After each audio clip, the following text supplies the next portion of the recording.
So guys I welcome all of you on my channel हमारा झारखंड। और आप सबका चैनल पे स्वागत है। और आज का हमारा जो लेक्चर है, आज का हमारा लेक्चर इंडियन ज्योग्राफी का है। तो जो लोग भी झारखंड में जेपीएससी की तैयारी करो बेसिकली, और जो हमारे चैनल से नहीं जुड़े हो वो हमारे चैनल से जुड़ सकते हो। आज हम अपना जेपीएससी में इंडियन ज्योग्राफी का पहला लेक्चर आप लोग के लिए लेके आए हैं। अगर आप झारखंड में जेपीएससी की खास कर तैयारी कर रहे हो और अगर आपको हिंदी इंग्लिश दोनों में कोर्स चाहिए तो आप हमारे कोर्स से जुड़ सकते हो और इस कोर्स से जुड़ के अपनी तैयारी को आप अच्छा कर सकते हो। तो अगर आप हमसे जुड़ना चाहते हो तो ये रहा हमारा एप्लीकेशन हमारा झारखंड। कोई भी क्वेरी के लिए आप इस पर कॉल कर सकते हो।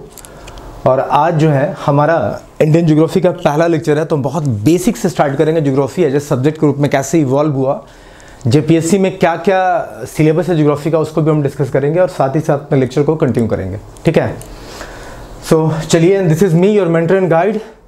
सो आज हम पढ़ने के वाले हैं, आज हम भूगोल पढ़ने वाले हैं। ठीक है, तो हम देखेंगे भूगोल को एज ए सब्जेक्ट के रूप में ज्योग्राफी में क्या क्या इसका सिलेबस है और कैसे इसकी हम अच्छी तैयारी करके अच्छा मार्क्स ग्रैस्प कर सकते हैं। वैसे ये लेक्चर आपको सारे स्टेट पीसीएस यूपीएससी में भी काम आएगा।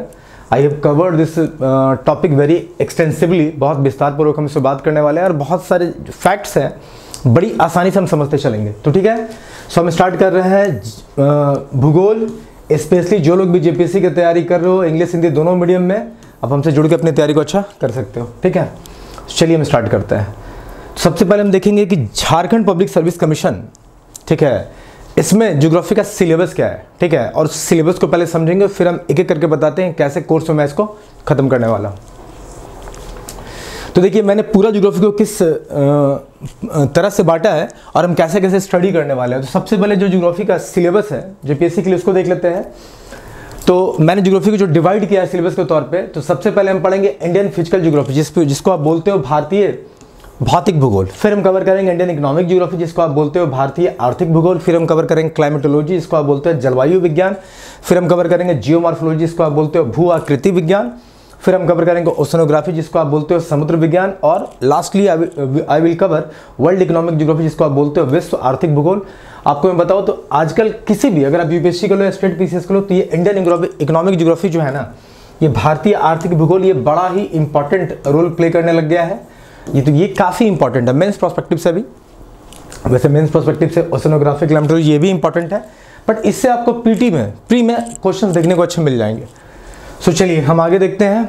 अब हमने इंडियन फिजिकल ज्योग्राफी, ये जो मैंने बांटा था सेक्शन सिलेबस का, इसमें हम देखेंगे अब हम इंडियन फिजिकल में, इकोनॉमिक में, क्लाइमेटोलॉजी में, जियोमॉर्फोलॉजी में, ओशनोग्राफी में, वर्ल्ड इकोनॉमिक ज्योग्राफी में क्या क्या पढ़ने वाले हैं, उसके अंतर्गत क्या क्या पढ़ने वाले हैं। तो सबसे पहले हम स्टार्ट करने वाले हैं इंडियन फिजिकल ज्योग्राफी। आज का ये लेक्चर भी जो है भारतीय भौतिक भूगोल पे है, जिसमें कि सबसे पहले हम पढ़ेंगे फिजियोग्राफी ऑफ हिमालय। और फिजियोग्राफी ऑफ हिमालय से पहले मैं आपको एक ब्रीफ इंट्रोडक्शन दूंगा सारे चीज़ों को। जैसे हम देखेंगे कि भारत का लोकेशन क्या है, लैटिट्यूडनल और लॉन्गिट्यूडनल इम्प्लीकेशंस क्या क्या हैं, भारत का स्थान जिसमें कि हम अक्षांश देशांतर इन सारी रेखाओं की बात करेंगे, अक्षांशीय विस्तार की बात करेंगे, भारत के देशांतरीय विस्तार की बात करेंगे। इसके अलावा सारे बाउंड्रीज को देखेंगे, बहुत सारी चीज़ें हम बहुत बेसिक फंडा की बात करने वाले हैं। उसके बाद हम सीधे घुसेंगे फिजियोग्राफी ऑफ हिमालय, हिमालय के प्रकृति भूगोल में। फिर हम पढ़ने वाले हैं physiography of north Indian plain, जिसे कि आप इंडो गंगेटिक प्लेन भी बोलते हो या उत्तर भारत के मैदान भी बोलते हो। फिर हम पढ़ेंगे फिजियोग्राफी ऑफ पेनिनसुला, जो भारतीय प्रायद्वीप है, इसके बारे में पढ़ेंगे, जहां हम पढ़ेंगे प्लेटूज के बारे में, हिल्स के बारे में और कोस्टल प्लेन्स के बारे में।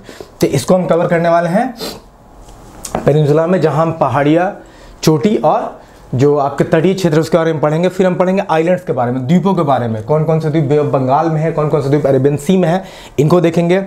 फिर हम देखेंगे भारत का अपवाह तंत्र। आपको पता है नॉर्मली बहुत बड़ा ड्रेनेज ऑफ इंडिया जो है, काफ़ी बड़ा ये टॉपिक भी होगा। इसको हम 2-3 लेक्चर्स में कवर करेंगे, 2-3 या आई थिंक 4 से 5 लेक्चर में कवर करने वाले हैं, जहाँ हम बात करेंगे आपका कि जो पेनिनसुला इंडिया खासकर प्रायद्वीपीय भारत है, उसका ड्रेनेज सिस्टम कैसा है। हम देखेंगे इंडस, गंगा, ब्रह्मपुत्रा, ये जो इसका ड्रेनेज पैटर्न देखेंगे। फिर ईस्टर्न और वेस्टर्न घाट से जो नदियाँ निकलती है उन सब के बारे में चर्चा करेंगे।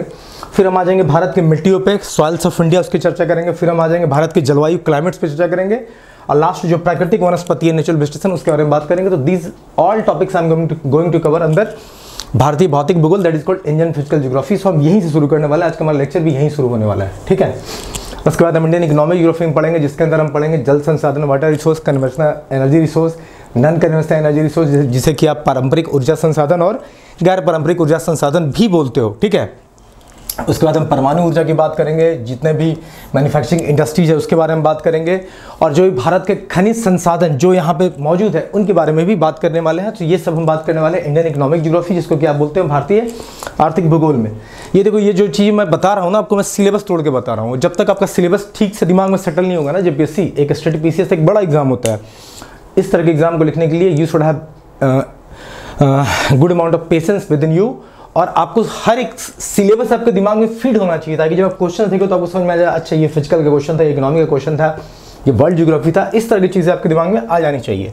फिर हम जब क्लाइमेटोलॉजी पढ़ेंगे तो उसमें हम पूरा का पूरा एटमॉस्फेयर की चर्चा करेंगे, ठीक है। इसके बाद हम उसमें इंसोलेशन टेम्परेचर की चर्चा करने वाले हैं। फिर जितने भी प्रेशर बेल्ट्स हैं, एटमॉस्फेरिक प्रेशर बेल्ट और विंड का सर्कुलेशन कैसे, जितने भी हमारे प्रेशर बेल्ट्स है जो निम्न दाब के उच्च दाब के क्षेत्र, उन सब पर डिस्कशन करने वाले हैं।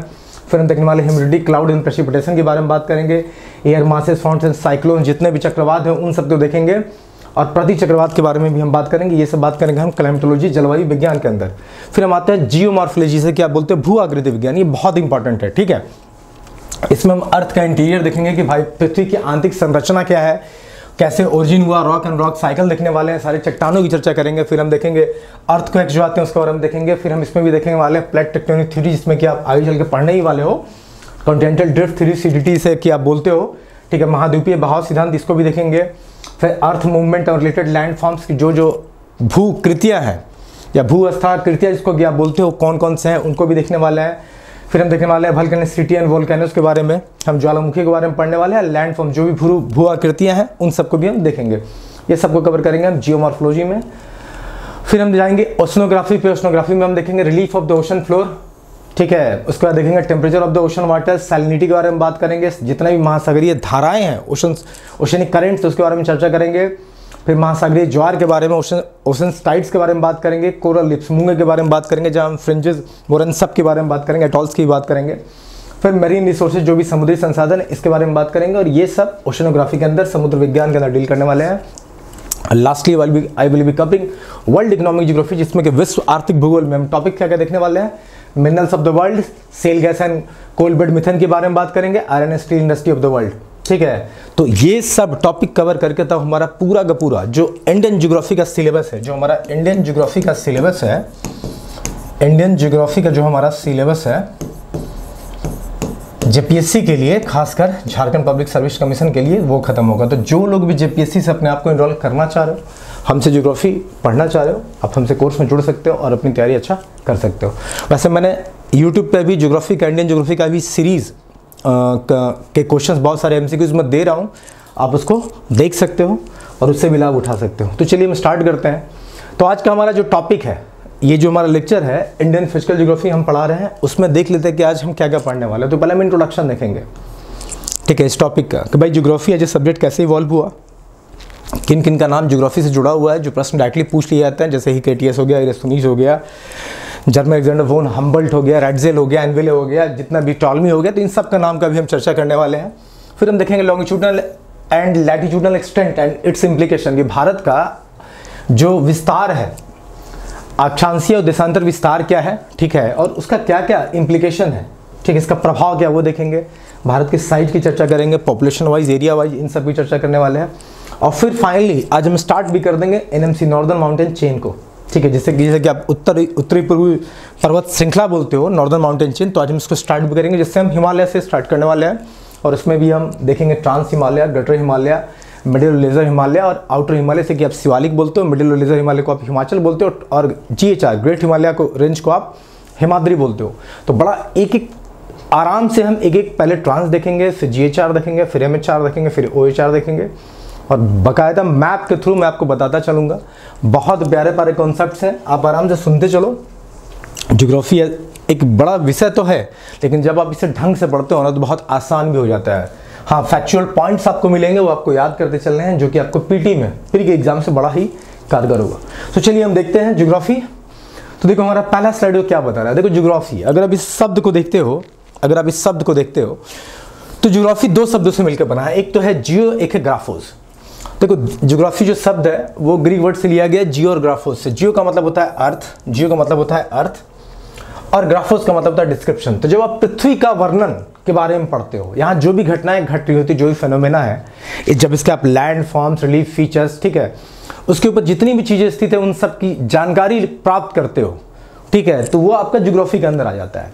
अब हम देखेंगे development of geography as a subject. तो भाई ये ज्योग्राफी का एक विषय के रूप में जो इवॉल्वमेंट हुआ, इसमें हमें ज़्यादा नहीं जानना, बस इतना जानना है कि देखो ग्रीक, रोमन्स और अरब उसी समय से ज्योग्राफी एज ए सब्जेक्ट रूप में इवॉल्व हो रहा था, ठीक है। अब हम आते हैं जो सबसे इंपॉर्टेंट पॉइंट्स है उस पर, और ये आपको याद रखने हैं क्योंकि डायरेक्टली एग्जाम में पूछ लिए जाते हैं। देखो मैं जितना बता रहा हूँ ना, और जो भी मैंने कंटेंट प्रिपेयर करा है ना, ये टू द पॉइंट है। आप बस इसे देखो और ऑब्जेक्टिव लगाओ, इससे आगे आपको कोई किताब को पढ़ना नहीं पड़ेगा, ठीक है। तो जो आप जब ज्योग्राफी, भूगोल को स्टडी करते हो, उसमें जो सबसे पहला नाम निकल के आता है वो आता है हिकेटियस का। हिकेटियस को आप क्या बोलते हो? तो इसे आप भूगोल के जनक बोलते हो, फादर ऑफ ज्योग्राफी। तो जब आपसे पूछेगा एग्जाम में question, who is the father of geography, you have to tell them Hecataeus. Hecataeus को भूगोल का जनक कहा जाता है। इन्होंने एक किताब लिखी थी, इसका नाम क्या था? Just periods. किताब का नाम क्या था जो इन्होंने लिखा था? Just periods. अब हम इरिस्तोनीज की बात करेंगे। देखो अब हम इरिस्तोनीज की बात करेंगे। देखो भूगोल, ये जो हिकेटियस है इन्हें भूगोल का जनक तो कहा जाता है, लेकिन जब भूगोल का डेवलपमेंट हो रहा था इस विषय का, ज्योग्राफी का, तो बड़ा ऑर्गेनाइज्ड वे में नहीं था, अनऑर्गेनाइज्ड था। तो इरिस्तोनीज ने क्या किया, उसको ऑर्गेनाइज्ड वे में लिख दिया।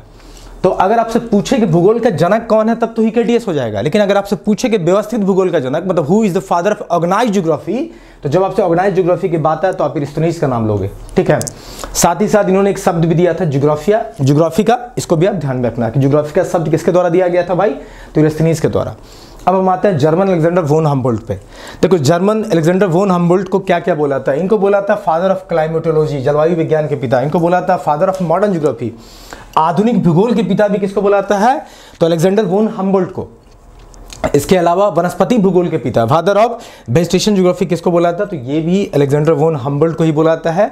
और इसके साथ साथ इन्होंने एक टर्म दिया था क्लाइमेटोलॉजी और परमाफ्रोस्ट, जो दो शब्द है, जलवायु विज्ञान और परमाफ्रोस्ट, दो शब्द है, ये दोनों भी इन्हीं के द्वारा कॉइन किया गया था। तो चार बातें आप वोन अलेक्जेंडर हम्बोल्ट के बारे में याद रखोगे। पहला क्या है कि मॉडर्न ज्योग्राफी के फादर कौन है भाई? तो भाई अलेक्जेंडर वोन हम्बोल्ट पहला। इसके बाद क्लाइमेटोलॉजी, जलवायु विज्ञान के पिता, ये भी आपका अलेक्जेंडर वोन हम्बोल्ट हो जाएंगे। वेजिटेशन ज्योग्राफी, वनस्पति भूगोल के पिता, ये भी यही हो जाएंगे, या जनक बोल लो, यही हो जाएंगे। और इन्होंने दो टर्म भी दिया था, एक था क्लाइमेटोलॉजी और दूसरा था परमाफ्रोस्ट। तो ये चार चीज़ें आप जर्मन अलेक्जेंडर वोन हम्बोल्ट के बारे में आप याद रखोगे, ठीक है। अब आते हैं हम आगे रैटजेल के बारे में। देखो रैटजेल को क्या बोला था? तो रैटजेल को बोला जाता है कि father of political and human geography, कि भाई राजनीतिक और मानव भूगोल के जनक किसे बोलोगे? तो भाई आप रैटजेल को बोलोगे। और इन्होंने एक बुक लिखा था, इसका नाम है एंथ्रोपोज्योग्राफी, एंथ्रोपोज्योग्राफी, ठीक है। इनकी किताब का नाम क्या है? एंथ्रोपोज्योग्राफी। अब जब आप ज्योग्राफी को स्टडी करते हो ना, तो इसके लिए आपको दो चीजें खास कर चाहिए होती है, एक चाहिए होता है ग्लोब और एक चाहिए होता है मैप। तो क्वेश्चन ये भी पूछा गया कि भाई ग्लोब को किसने बनाया, मैप को किसने बनाया?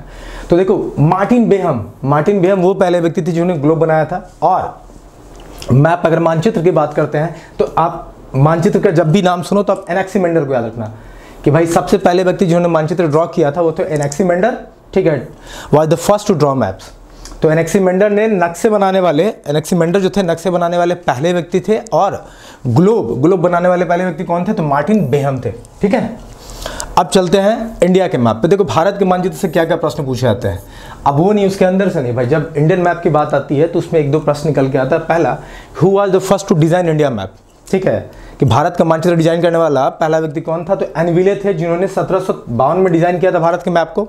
अब बाद में 1783 में कैप्टन जेम्स रेनल ने किया था, कैप्टन जेम्स रेनल ने किया था। अब एक और बड़ा इंपॉर्टेंट प्रश्न है, इसको आप टिक मारो, स्टार मार्क कर दो। एक और प्रश्न निकल के आता है कि भाई भारत के मैप को वर्ल्ड मैप पे पहली बार किसने रिप्रेजेंट किया था? उस व्यक्ति का नाम बताइए, आपसे पूछा जाएगा उस व्यक्ति का नाम बताइए जिसने भारत को विश्व के मानचित्र पर दिखाया था। तो क्या हो जाएगा? टॉलमी। क्या हो जाएगा? टॉलमी। पी साइलेंट है। तो आपसे जब पूछा जाए कि उस व्यक्ति का नाम बताइए जिसने भारत को विश्व के मानचित्र पर दर्शाया था पहली बार, वो हो जाएंगे टॉलमी, ठीक है, ओके। तो ये जो भी मैंने नाम अभी आपको बताया है, Hecataeus, इरिस्तोनीज, German Alexander von Humboldt, Ratzel, Martin Behaim, Anaximander, Anville, captain James Rennell और टॉलमी, इतना नाम आपके दिमाग में फीड होना चाहिए कि किसको भाई पॉलिटिकल ह्यूमन ज्योग्राफी का फादर बोला जाता है, किसको व्यवस्थित भूगोल का जनक कहा जाता है, किसको भूगोल का जनक कहा जाता है, किसको जलवायु विज्ञान का जनक कहा जाता है। तो ये सब नाम आपको याद होना चाहिए। ये सब एग्जाम का डायरेक्ट प्रश्न है जो आपको पूछ लिए जाएंगे, ठीक है। आमतौर पे जब आप भूगोल पढ़ते हो ना तो उसको दो पार्ट में डिवाइड कर लेते हो, एक तो फिजिकल ज्योग्राफी और एक ह्यूमन ज्योग्राफी, जिसको क्या बोलते हो भौतिक भूगोल और एक मानव भूगोल। तो एक नाम आप सुनोगे पॉलिडोनियस, पॉलिडोनियस का नाम जुड़ा हुआ है फिजिकल ज्योग्राफी से। अगर आपसे पूछे कि भौतिक भूगोल के जनक कौन है तो आप बोलोगे पॉलिडोनियस, ठीक है। अब आपसे अगर पूछेगा कि मानव भूगोल के जनक कौन है भाई, तो फ्रेडरिक रैटजेल, फ्रेडरिक रैटजेल, मैंने यहाँ बताई था ना, देखो रैटजेल जो है इन्हें पॉलिटिकल और ह्यूमन ज्योग्राफी का जनक कहा जाता है, तो यहाँ भी वही है ह्यूमन ज्योग्राफी, तो भाई फ्रेडरिक रैटजेल जो है ये वही है। तो पॉलिडोनियस भौतिक भूगोल के जनक और रैटजेल जो है ह्यूमन ज्योग्राफी मानव भूगोल के जनक। अब आप जब फिजिकल ज्योग्राफी पढ़ते हो तो उसमें आप पढ़ते हो जियोमॉर्फोलॉजी, क्लाइमेटोलॉजी और ओशनोग्राफी, जिसको कि आप जलवायु विज्ञान, महासागर विज्ञान और भू आकृति विज्ञान भी कहते हो। और जब आप ह्यूमन ज्योग्राफी पढ़ते हो तो इसमें आप खासकर पढ़ते हो डेमोग्राफी के बारे में, कल्चर के बारे में, इकोनॉमी के बारे में। देखो एक पूरे के पूरे क्षेत्र में जिस तरह का ह्यूमन एक्टिविटी आपको देखने का मिलेगा, उसका टोटल का टोटल या उनकी जो भी कल्चर होगी, जो उनका संस्कृति होगा, उसका पूरा का पूरा इम्पैक्ट आपको उसको इन्वायरमेंट पे देखने को मिलेगा, उसके प्रकृति पे आपको देखने को इसका इम्पैक्ट प्रभाव मिलेगा। तो इस कारण से हम ह्यूमन ज्योग्राफी जब पढ़ेंगे तो वहाँ कितनी जनसंख्या है, उनका कल्चर क्या है और उसका इन्वायरमेंट पर रिलेशन क्या है, तो ये सब चीज़ों को हम समझेंगे इसमें ह्यूमन ज्योग्राफी में, ठीक है।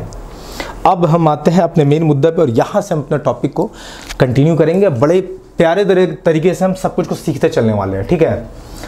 तो हम पढ़ किसका रहे हैं, हम पढ़ रहे हैं इंडियन ज्योग्राफी, भारत का भूगोल। तो पहले इंडिया के ऊपर चर्चा करते हैं, ठीक है, अपने देश की चर्चा करते हैं। देखो भारत या इंडिया इसको क्या बोलते हो, इसके दो तरह के नाम हैं, एक तो ऑफिशियल नेम, एक है नॉन ऑफिशियल नेम, ठीक है, अनऑफिशियल नेम, ठीक है। तो ऑफिशियल नेम को आप औपचारिक नाम बोलते हो और अनऑफिशियल को अनधिकृत नाम बोलते हो।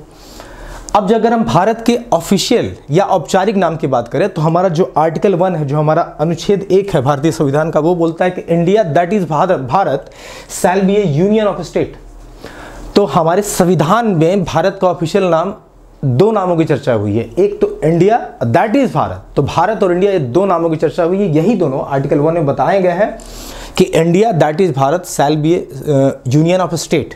तो इंडिया और भारत दो नाम निकल के आए, तो एक तो इसका ऑफिशियल नेम हो गया भारत और दूसरा हो गया इंडिया। इंडिया जो है ग्रीक शब्द से लिया गया है, एक यूनानी शब्द है।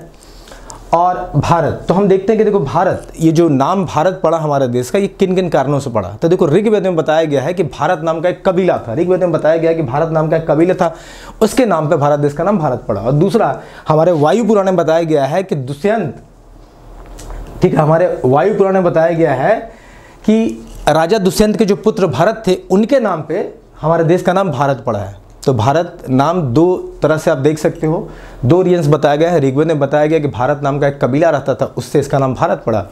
और दूसरा वायु पुराण में बताया गया है कि राजा दुष्यंत के पुत्र भरत के नाम पे हमारे देश का नाम भारत पड़ा, ठीक है। तो इंडिया और भारत, भारत के दो ऑफिशियल नेम है।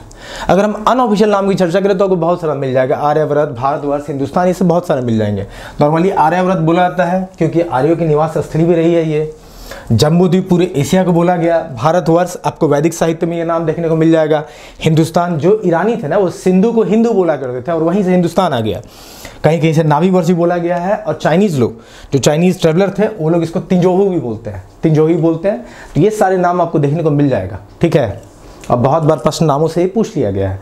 अगर आप देखोगे ना कि जो पहले के द्वीप थे, जो आज भी हैं, उनका नाम पहले के ज़माने में उन द्वीपों का नाम क्या क्या था। जैसे एशिया का नाम था जम्बूद्वीप, नॉर्थ अमेरिका का नाम था क्रोंच द्वीप, साउथ अमेरिका का नाम था प्लक्ष द्वीप, यूरोप का नाम रखा था साग द्वीप, अफ्रीका का नाम ये लोग रखा था पुष्कर द्वीप, ऑस्ट्रेलिया का नाम रखा था सालमल द्वीप, और इंडोनेशिया और फिलीपींस का नाम आपको देखने को मिल जाता कुश द्वीप। अगर आप मैप देखोगे ना तो मैप में भी आपको देखो ये सब देखने को मिल जाएगा। देखो ये हमारा नॉर्थ अमेरिका का पार्ट है, इसको बोला जाता था क्रोंच द्वीप। ये हमारा साउथ अमेरिका का पार्ट है, इसको प्लक्ष द्वीप बोला गया। पूरा एशिया को जम्बू द्वीप बोला गया, देखो यहाँ लिखा हुआ है। ये यूरोप का जो पार्ट है इसको साग द्वीप बोला गया, ऑस्ट्रेलिया को सालमल द्वीप बोला गया, जो इंडोनेशिया और फिलीपींस का जो पार्ट है उसको कुश द्वीप बोला गया, और अफ्रीका के पार्ट को ये पुष्कर द्वीप बोला गया। तो ये नाम भी आपको याद रखने हैं, ठीक है। अब चलिए हम आते हैं अपने भारत के लोकेशन पे कि भाई भारत की स्थिति क्या है। अगर हम वर्ल्ड मैप पे देखते हैं तो भारत को अगर आपको बताना है कि भारत का लोकेशन क्या है, what is the exact location of India, so how you are going to describe that, ठीक है। सो थोड़ा सा पहले समझते हैं। देखो आपको पता है कि हमारा जो दो तरह के लाइंस होते हैं, एक 0 डिग्री लॉन्गिट्यूड और एक 0 डिग्री लैटिट्यूड, ठीक है, जिसकी चर्चा आगे हम करेंगे। बस अभी आपको जो मैं बता रहा हूँ उतना सुन लो, बाकी हम एक एक चीज़ की चर्चा करने वाले हैं। अगर हम देखें ये विश्व का मानचित्र है तो इसमें हम देखते हैं कि एक तो है हमारा 0 डिग्री लैटिट्यूड, जिसको कि आप इक्वेटर बोलते हो, इसी को आप विश्वत रेखा या भूमध्य रेखा ही बोलते हो, मैं हिंदी में भी चर्चा करता चलूंगा। इसी को आप बोलते हो भूमध्य रेखा और विश्वत रेखा। आपको पता है कि इक्वेटर जो है, ये रहा हमारा इक्वेटोरियल लाइन या इक्वेटर, जो कि आपको पता होगा कि इक्वेटर क्या करता है, अर्थ को नॉर्दर्न हेमिस्फीयर उत्तरी गोलार्ध, मैं बोलता चल रहा हूं, हिंदी वाले भी समझते चलना, और साउदर्न हेमिस्फीयर दक्षिणी गोलार्ध में बांटता है। इक्वेटर क्या करता है, हमेशा पृथ्वी को नॉर्दर्न हेमिस्फीयर उत्तरी गोलार्ध और दक्षिणी गोलार्ध में बांटता है। तो अगर हम भारत की स्थिति की बात करें तो सबसे पहले यहाँ देखो लिखा हुआ नॉर्दर्न हेमिस्फीयर में आता है, भारत पहले नॉर्दर्न हेमिस्फीयर में आता है। ये आप कैसे समझे, जब आप इस विश्व मानचित्र को देखिए और देखें कि ये हमारा इक्वेटोरियल लाइन है, ये हमारा इक्वेटर है, ये हमारा भूमध्य रेखा है, विषुवत रेखा है, तो ये इधर बांटा उत्तरी, इधर बांटा दक्षिणी गोलार्ध, उत्तरी गोलार्ध में। तो हम देख सकते हैं इंडिया हमारा कहाँ है, इंडिया हमारा कहाँ है मैप में, इंडिया हमारा यहाँ है, इंडिया यहाँ है, तो ये नॉर्दर्न हेमिस्फीयर है, उत्तरी गोलार्ध है, इसलिए हमने कहा कि इंडिया जो है पहले तो नॉर्दर्न हेमिस्फीयर में है। फिर हम आते हैं एशिया में है, फिर बोलता है। तो भाई आपको पता है, देख लो ये एशिया, ये जो एशिया महाद्वीप है इसमें है, तो इंडिया पहले तो नॉर्दर्न हेमिस्फीयर में है, उसके अंदर में भी एशिया में है, ठीक है। इसके अंदर में भी देखो यहाँ लिखा हुआ साउथ एशिया में है। भाई ये देखो, अगर एशिया इसको हम पूरा बोलते हैं तो ऊपर वाला इलाका नॉर्थ एशिया होगा, नीचे वाला इलाका साउथ एशिया होगा। किसी भी मैप में ऊपर का पोर्शन उत्तरी भाग को बताता है, नीचे का दक्षिणी भाग को। तो इंडिया पहले तो नॉर्दर्न हेमिस्फीयर में है, जैसा कि आप देख रहे हो इक्वेटर ने इसे बांटा है, तो नॉर्दर्न हेमिस्फीयर उत्तरी गोलार्ध में है, उसमें भी एशिया का हिस्सा है, उसमें भी साउथ एशिया का हिस्सा है। ये देखो, ये हो गया नॉर्थ एशिया, ये हो गया साउथ एशिया, ये जो नीचे का पार्ट है तो ये साउथ एशिया का हिस्सा है। उसमें भी ये इंडियन सब कॉन्टिनेंट का हिस्सा है, इंडियन सब कॉन्टिनेंट मतलब भारतीय जो उप महाद्वीप है उसका हिस्सा। और इंडियन सब कॉन्टिनेंट में 5 कंट्रीज आती हैं, ये आपको जान लेना है, जो कि है इंडिया, नेपाल, भूटान, बांग्लादेश और पाकिस्तान। तो ये 5 की 5 कंट्रीज आती है इंडियन सब कॉन्टिनेंट, जिसको आप बोलते हो भारतीय उपमहाद्वीप। तो अब अगर आपसे कोई पूछ ले कि भाई भारत का लोकेशन बताओ, तो आप बोलेंगे कि भाई भारत नॉर्दर्न हेमिस्फीयर में है, नॉर्दर्न हेमिस्फीयर में भी एशिया में है, एशिया में भी साउथ एशिया का पार्ट है, और साउथ एशिया में भी इंडियन सब कॉन्टिनेंट का पार्ट है। और इंडियन सब कॉन्टिनेंट में कितने देश आते हैं, तो 5 देश आते हैं, जिसमें क्या है पाकिस्तान, इंडिया, नेपाल, भूटान और बांग्लादेश। ठीक है, एम आई क्लियर? चलिए आपको समझ में आता चला जाएगा, हम एक एक फैक्ट को डिस्कस करते चलेंगे। अगर आप विश्व के मानचित्र पे, वर्ल्ड मैप पे देखोगे तो ये रहा हमारा इंडिया, ये रहा हमारा इंडिया। आइए इसको भी हम दर्शा देते हैं आप लोग के लिए।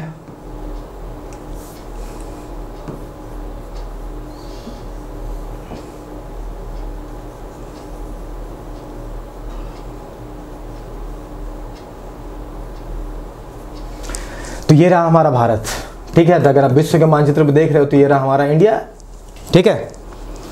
अब आपको समझ में आ गया कि भारत जो है उत्तरी गोलार्ध में है, नॉर्दर्न हेमिस्फीयर है, उसमें भी एशिया में आता है, उसमें भी दक्षिणी एशिया का पार्ट है, उसमें भी इंडियन सब कॉन्टिनेंट का पार्ट है, भारतीय उपमहाद्वीप का पार्ट है। और भारतीय उपमहाद्वीप में कितनी कंट्रीज हैं, तो 5 है, इंडिया, पाकिस्तान, नेपाल, भूटान और बांग्लादेश, ठीक है। एकदम याद रखना आपको इसी तरह से, ठीक है। अब हम आइए बात करते हैं भारत का जनसंख्या और क्षेत्रफल के हिसाब से। तो भारत का क्षेत्रफल कितना, तो भारत का क्षेत्रफल है 32,87,263 स्क्वायर किलोमीटर। अगर आप क्षेत्रफल के दृष्टिकोण से देखते हैं तो भारत का विश्व में 7वां स्थान है। अगर आप क्षेत्रफल के दृष्टिकोण से देखते हैं तो भारत का विश्व में 7वां स्थान है। और कितना % ऑफ वर्ल्ड पॉपुलेशन, विश्व की कितनी जनसंख्या का कितना भाग या कितना परसेंटेज ये रखा हुआ है, तो 2.4%। तो मैंने क्या बोला कि भारत का क्षेत्रफल कितना है, तो 32,87,263 किलोमीटर स्क्वायर किलोमीटर, आपको याद रखना है, ठीक है। विश्व का क्षेत्रफल का कितना % भारत समेटे हुए है, 2.4%। और क्षेत्रफल के दृष्टिकोण से भारत का कौन सा स्थान है, भाई 7वां स्थान है। ये एक पार्ट खत्म हो गया। अब देखो, अगर हम जनसंख्या की बात करते हैं तो जनसंख्या में विश्व का जो भी जनसंख्या है उसका 17.5% पॉपुलेशन जो है वो भारत में आपको देखने को मिलेगा। तो विश्व की जो भी जनसंख्या उसका 17.5% पॉपुलेशन भारत की जनसंख्या है। और 2011 के सेंसस के हिसाब से बात करें तो भारत का टोटल कुल जनसंख्या कितना था, तो 121 करोड़ था। और अगर जनसंख्या के दृष्टिकोण से बात करते हैं तो भारत का कौन सा स्थान है, तो भाई भारत का दूसरा स्थान है। तो क्षेत्रफल के दृष्टिकोण से 7वां स्थान, जनसंख्या के दृष्टिकोण से दूसरा स्थान। कितना % ऑफ वर्ल्ड पॉपुलेशन भारत में है, 17.5%, ठीक है। और 2011 के सेंसस के हिसाब से 121 करोड़ जनसंख्या भारत की बताई गई है। लेकिन आज अगर करंटली देखते हो तो भारत की जनसंख्या लगभग 138 करोड़ के आसपास चली गई है, ठीक है। ये करंट मैं बता रहा हूँ, ठीक है, ये किसी सेंसस का रिपोर्ट नहीं है, बट करंटली जो सर्वे वर्वे से थोड़ा बहुत पता चला है वो मैं आपको बता रहा हूँ कि करंटली 138 करोड़ के आसपास भारत की जनसंख्या चली गई है। अब देखो, अगर हम पशुधन की बात करें, लाइव स्टॉक की बात करें, तो भारत में लगभग 18% लाइव स्टॉक है पूरा वर्ल्ड का। विश्व का जो भी पशुधन है, लाइव स्टॉक है, उसका 18% भारत के अंदर है, और ये विश्व में इसका प्रथम स्थान है लाइव स्टॉक या पशुधन के मामले में। तो रैंक 1, ठीक है, इसका जो है पहला स्थान है लाइव स्टॉक रखने के मामले में या पशुधन के मामले में, ठीक है। तो 7वां स्थान क्षेत्रफल के दृष्टिकोण से, दूसरा स्थान जनसंख्या के दृष्टिकोण से, और पहला स्थान पशुधन या लाइव स्टॉक के दृष्टिकोण से, ठीक है। अब आइए हमने जो भी चर्चा करी ना कि भाई क्षेत्रफल के दृष्टिकोण से 7वां स्थान है और जनसंख्या के दृष्टिकोण से दूसरा स्थान है, ठीक है। तो हम देख लेते हैं कि भाई बाकी कौन कौन लोग हैं, कि सीक्वेंस क्या है। अगर कि आपको नॉर्मली पता होना चाहिए टॉप 10 कंट्रीज या टॉप 6-7 कंट्रीज जो क्षेत्रफल के दृष्टिकोण से हैं और जनसंख्या के दृष्टिकोण से, ये आपके दिमाग में होना चाहिए। मैंने दे रखा है, आपको मैं बताता हूँ। मैंने बोला कि क्षेत्रफल के दृष्टिकोण से भारत का 7वां स्थान है, तो पहला किसका? तो भाई पहला स्थान है रशिया का। पहला स्थान किसका है? रशिया का। आप देख सकते हो मैप में। दूसरा स्थान है कनाडा का, कनाडा आपको यहाँ मिलेगा। तीसरा स्थान है अमेरिका का, जो आपको यहाँ मिलेगा। चौथा स्थान है चाइना का, जो आपको यहाँ मिलेगा। पांचवा स्थान आपका ब्राजील का, जो आपको यहाँ मिलेगा। यहाँ मैं अलग लिखता हूँ वरना पता नहीं चलेगा। छठा स्थान है ऑस्ट्रेलिया का, जो आपको यहाँ मिलेगा। और 7वां स्थान जो है वो भारत का है, जो कि आपको यहाँ देखने को मिल जाएगा। 8वां आपका अर्जेंटीना है, ठीक है, और मैंने नहीं दिया है पर मैंने यहाँ है भी, देख लो। Russia, Canada, USA, China, Brazil, Australia, India, Argentina, Kazakhstan और सूडान। तो ये 10 ऐसे कंट्रीज है जो डिक्रीजिंग ऑर्डर में आपको दिख रहा है। इसका क्षेत्रफल जो है आपको घटते हुए क्रम में देखने को मिल रहा है। तो पहला कौन? रशिया। दूसरा कौन? कनाडा। तीसरा कौन? यूएसए। चौथा कौन? चाइना। पांचवा कौन? ब्राजील। छठा कौन? ऑस्ट्रेलिया। 7वां हमारा देश भारत, ठीक है। तो ये हमारा सीक्वेंस रहा। ये घटते हुए क्रम में, ये जो डिक्रीजिंग एरिया लिखा है ना, ये घटते हुए क्रम में क्षेत्रफल के हिसाब से इसको हमने अरेंज किया है, ठीक है। अगर आप जनसंख्या के दृष्टिकोण से देखते हैं तो भाई पहले 5-6 कंट्रीज है, उसको भी हमें जान लेनी चाहिए। तो पहला हमारा चाइना, दूसरा है इंडिया, तीसरा है अमेरिका, चौथा है इंडोनेशिया, पांचवा आपका ब्राजील और छठा है पाकिस्तान। तो ये भी घटते क्रम में पॉपुलेशन के हिसाब से मैंने यहाँ बता दिया है। तो सबसे ज़्यादा पॉपुलस कंट्री आज के डेट में कौन है? चाइना है। दूसरी पॉपुलस कंट्री कौन सी है? तो भाई इंडिया है, ठीक है। दूसरी पॉपुलस कंट्री कौन है? तो भाई इंडिया है। तो लगभग हम ये दोनों फैक्ट को समझ गए। मैप आपको दिमाग में मैंने दे ही दिया। देखो ये आपका रहा रशिया, ये रहा कनाडा, ये यूएसए, ये चाइना, ये ब्राजील, ये ऑस्ट्रेलिया और ये इंडिया, ठीक है। अब चलिए हम समझते हैं कुछ बेसिक अंडरस्टैंडिंग, कुछ बुनियादी समझ हम डेवलप करते हैं, तब हम चलेंगे लैटिट्यूड और लॉन्गिट्यूड पे, ठीक है। तो अब आप इस इमेज को देखो। इस इमेज में आप देख रहे हो ये नॉर्थ पोल है, उत्तरी ध्रुव है, ये इधर साउथ पोल होगा, ठीक है। थोड़ा हम इमेज को ऊपर करते हैं, ठीक है। तो आप यहाँ देख रहे हो कि ये आपका नॉर्थ पोल हो गया और ये साउथ पोल हो गया, ठीक है। और ये रहा अर्थ का एक्सिस ऑफ रोटेशन। आप अगर इस इमेज में देखो तो आपको ध्यान से देख सकते हो पृथ्वी कैसे घूमती है। पृथ्वी वेस्ट टू ईस्ट घूमती है, पश्चिम से पूर्व की तरफ। तो ये रहा अर्थ का रोटेशन, ठीक है। अब ये रहा हमारा, जब अर्थ अगर रोटेट करेगा तो इसका एक रोटेशनल एक्सिस भी होगा, अपने अक्ष पे घूमेगा। तो आप देख सकते हो तो कि अर्थ का रोटेशनल एक्सिस ये रहा, अर्थ का रोटेशनल एक्सिस वो रहा। अब ये रहा हमारा ट्रॉपिक ऑफ कैंसर, ये रहा हमारा ट्रॉपिक ऑफ कैप्रिकॉर्न, जिसको कि आप मकर और कर्क रेखा बोलते हो। ट्रॉपिक ऑफ कैंसर कर्क रेखा और ट्रॉपिक ऑफ कैप्रिकॉर्न मकर रेखा। और ये रहा हमारा इक्वेटोरियल प्लेन। अगर आप ध्यान से देखोगे तो ये जो हमारा इक्वेटोरियल प्लेन है या ऑर्बिटल प्लेन जिसको आप बोलते हो, उस पर अगर आप एक वर्टिकल एक्सिस खींचो, एक वर्टिकल एक्सिस डालोगे, जो मैंने ये डाला है, तो आप देखोगे कि अर्थ का जो रोटेशनल एक्सिस है, जिस पे वो घूमता है, जिस अक्ष पे पृथ्वी घूमती है, अपने वर्टिकल एक्सिस जो कि हमने ऑर्बिटल प्लेन पे डाला है, उससे ये 23.5 डिग्री का एंगल बनाती है। कितना बनाती है? 23.5 डिग्री का एंगल बनाती है। इसका मतलब अर्थ जो है अपने एक्सिस पे झुका हुआ है, टिल्टेड है, झुकाव देखने को मिलता है। वो कितने डिग्री का है? 23.5 डिग्री का है। तो अगर यहां पे देखो आप, फिर इसी को मैं थोड़ा, इस डायग्राम को जो आप देखोगे कि ये रहा अर्थ का ऑर्बिटल प्लेन और ये रहा अर्थ का एक्सिस ऑफ रोटेशन। और अगर इस पर हम एक वर्टिकल एक्सिस डाल देते हैं, जो कि हमने ये डाला, तो इससे हमें क्या देखने को मिल रहा है कि अर्थ का जो ये एक्सिस ऑफ रोटेशन है, ये इसे 23.5 डिग्री का एंगल बना रहा है। और ये रहा हमारा ऑर्बिटल प्लेन और ये वर्टिकल एक्सिस है। तो अगर ये 23.5 डिग्री का एंगल बना रहा है, तो क्या हम बोल सकते हैं कि ये एंगल हमारा 66.5 डिग्री का होगा? बोल सकते हैं।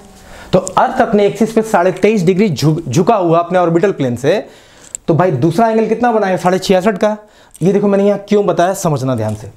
ये बताने का रीजन क्या था कि जब हम अर्थ को स्टडी करते हैं और हम उस पर दिखाते हैं Tropic of Cancer, Tropic of Capricorn, Arctic Circle, Antarctic Circle, जिसे कि आप हिंदी में कर्क रेखा, मकर रेखा, आर्कटिक वृत्त या अंटार्कटिक वृत्त बोलते हो, तो हम 2350 और 66 डिग्री ही क्यों लेते हैं? हम 20-25 पे बना के क्यों नहीं दिखाएं? क्योंकि अर्थ जो है अपने एक्सिस पे 23.5 डिग्री झुका हुआ है, और उस झुकाव अगर एक तरफ 23.5 होगा, दूसरी तरफ 66.5 होगा, क्योंकि मैंने बताया कि टोटल एंगल कितना है, ये टोटल तो 90 डिग्री का एंगल बनाएगा ना। तो जस्ट बिकॉज अर्थ जो है, अर्थ का जो रोटेशनल एक्सिस है अपने ऑर्बिटल प्लेन के वर्टिकल एक्सिस से 23.5 डिग्री झुका हुआ है और दूसरी तरफ वो 66.5 डिग्री का एंगल बनाता है, इसीलिए हम Tropic of Cancer, Tropic of Capricorn, देखो ये दोनों 23.5 डिग्री पे लिया और इसको 66.5 पे लिया है। ऐसे ही रैंडमली हमने कोई आंकड़ा नहीं ले लिया है और उसको ड्रॉ नहीं कर दिया अर्थ पे।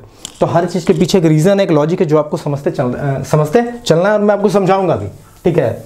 हम विषय को विषय के रूप में पढ़ेंगे, पूरी अंडरस्टैंडिंग दे के पढ़ाएंगे आप लोग को, ठीक है। तो अगर आप अर्थ को देखते हो तो देखो ये रहा हमारा इक्वेटर। इक्वेटर को हिंदी में आप क्या बोलते हो? इसको आप बोलते हो भूमध्य रेखा, विषुवत रेखा, उसकी हम चर्चा आगे करेंगे। तो जो 0 डिग्री लैटिट्यूडनल लाइंस होते हैं, जो 0 डिग्री अक्षांशीय रेखाएं होती हैं, उनको हम बोलते हैं इक्वेटर।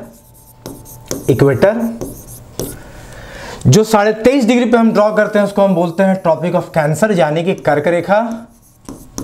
ये हमारा रहा कर्क रेखा, इसको ठीक करो, ये 33.5 गलती से लिख दिया, 23.5 होगा, ठीक है।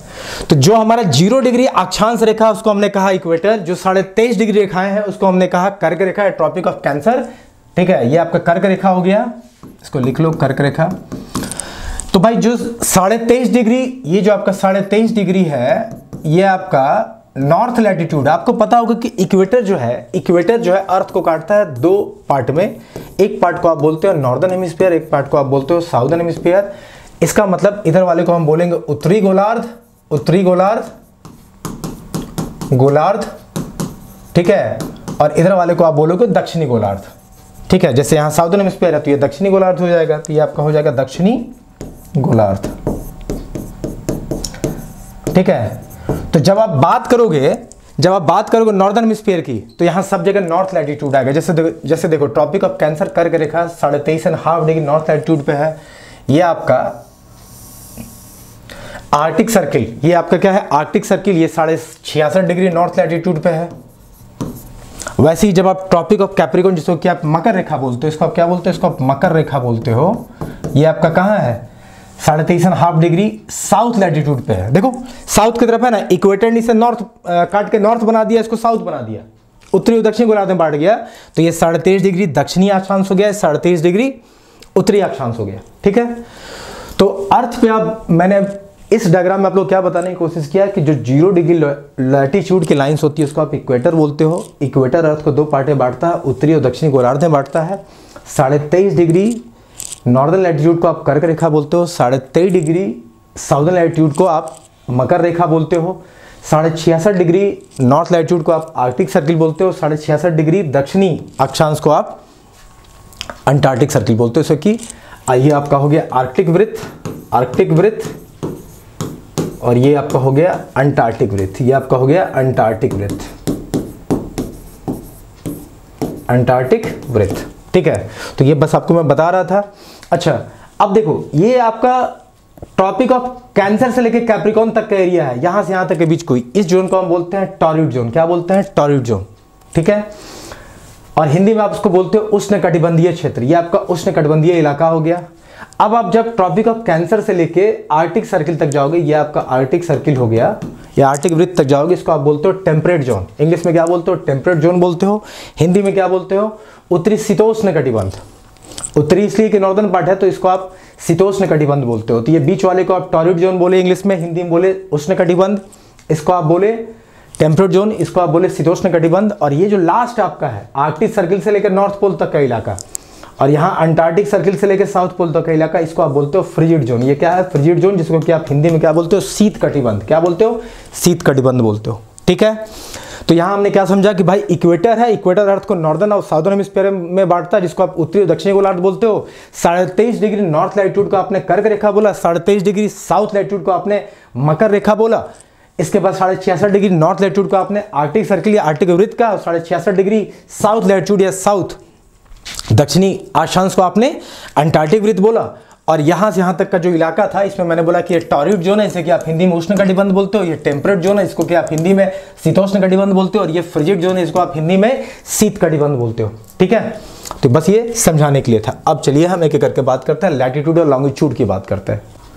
तो ये सबसे पहले हम समझते हैं लैटिट्यूड के बारे में, अक्षांश के बारे में। तो देखो सबसे पहले तो ये समझ लो कि एक इमेजिनरी लाइन है, ये काल्पनिक रेखा है। दूसरा पॉइंट मैंने दे रखा है कि angular distance from the centre of earth to any point, कि पृथ्वी के केंद्र से किसी बिंदु की कोणीय दूरी जो है वही उसका लैटिट्यूड है। ठीक है, दूसरा देखो लैटिट्यूड जो है वो क्या है, हॉरिजॉन्टल लाइंस है जो पैरेलल टू इक्वेटर है। अब आप पहले समझ लो जो बोलना चाह रहा हूं, उसके बाद इस पॉइंट को देखेंगे। देखिए लैटिट्यूड आपको सिंपली तौर पे याद रखना है कि जो लेटी हुई रेखाएं हैं, अगर हम ये देखो, अगर हम पृथ्वी को देखते हैं तो ये सब जो रेखाएं हैं ये लेटी हुई रेखाएं हैं, ये सब जो है लेटी हुई रेखाएं हैं। तो जितनी भी ये लेटी हुई रेखाएं हैं, आमतौर पे लेमन टाइप पे मैं समझा रहा हूँ, उसी को आप लैटिट्यूड बोलते हो। तो यहाँ पे क्या बोला है कि horizontal lines parallel to equator. पहले हम देखते हैं इक्वेटर हमारा यहाँ कहाँ है, तो हमारा इक्वेटर तो ये रहा। इक्वेटर आपने किसको कहा, 0 डिग्री जो लैटिट्यूडनल लाइंस है, जो 0 डिग्री जो अक्षांशीय रेखाएं हैं, उसी को आपने इक्वेटर कहा या भूमध्य रेखा कहा। तो भाई ये देख रहे हो, ये सारे लैटिट्यूड जो है, जो लेटी हुई रेखाएं हैं, इसी के तो पैरेलल है, इसी के पैरेलल तो है। देखो यहां देखो, इसके पैरेलल ये, तो हमने जो भी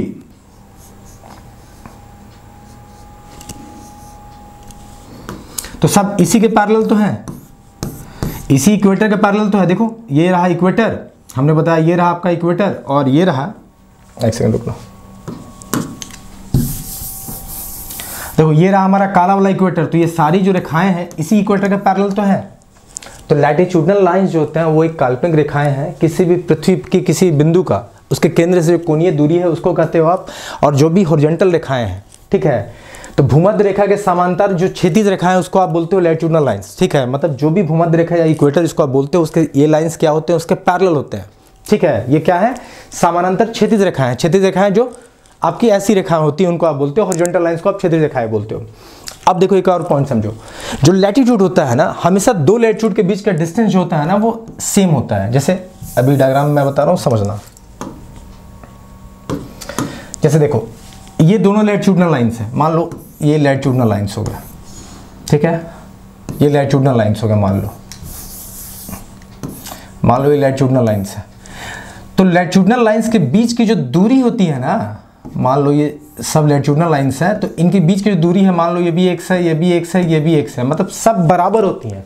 तो कोई भी लैटिट्यूडनल, अगर आप दो कोई भी अक्षांशीय रेखाएं लेते हो तो उनके बीच की दूरी बराबर होती है, एक प्रॉपर्टी है उसका, ये आपको याद रखना है। और वो दूरी कितनी होती है, वो होती है 111 kilometre. To be very precise and exact 111.11 होता है, और आप 111 किलोमीटर याद रखना। ठीक है, अब ये चीज़ समझ में आ गया कि भाई जो लैटिट्यूड है, जो अक्षांशीय रेखा है, वो एक काल्पनिक रेखाएं हैं। किसको बोलते हैं, तो पृथ्वी के केंद्र से किसी बिंदु तक का जो कोणीय दूरी है उसी को आप बोलते हो लैटिट्यूडनल लाइंस। ये रेखाएं कैसी होती है, ये हॉरिजॉन्टल लाइंस है जो पैरेलल है इक्वेटर के। जो ये क्षैतिज रेखाएं हैं जो इक्वेटर से के समानांतर पैरेलल है।